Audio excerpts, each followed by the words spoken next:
Depuis l'apparition du nouveau coronavirus au Gabon, le 12 mars 2020, le gouvernement est résolument engagé dans la lutte contre cet ennemi invisible.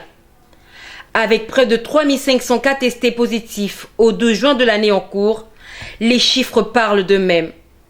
Des compatriotes sont chaque jour infectés, certains luttent contre la mort, alors que d'autres sont brutalement arrachés à l'affection des leurs. S'ajoute désormais la question de la stigmatisation des personnes malades.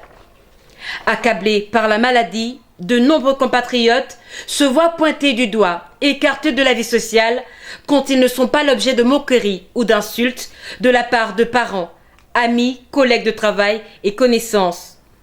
Lors de sa conférence de presse du 10 juin de l'année, le porte-parole du COPIL, le docteur Guy-Patrick Obiandong, faisait mention d'un cas, celui d'un bailleur qui avait mis à la porte son locataire testé positif au virus au quartier Mindoubé.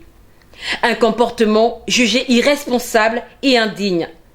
Des actes de stigmatisation qui n'aident visiblement pas dans la lutte contre cette pandémie. Par crainte de se voir infliger des actes ou des propos inhumains, beaucoup sont désormais réfractaires au dépistage, à défaut de disparaître de la circulation quand ils sont testés positifs.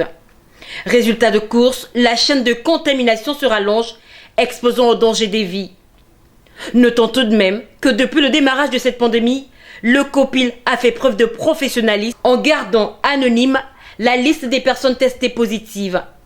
Si l'inverse s'était produit, le phénomène aurait pris des proportions beaucoup plus inquiétantes.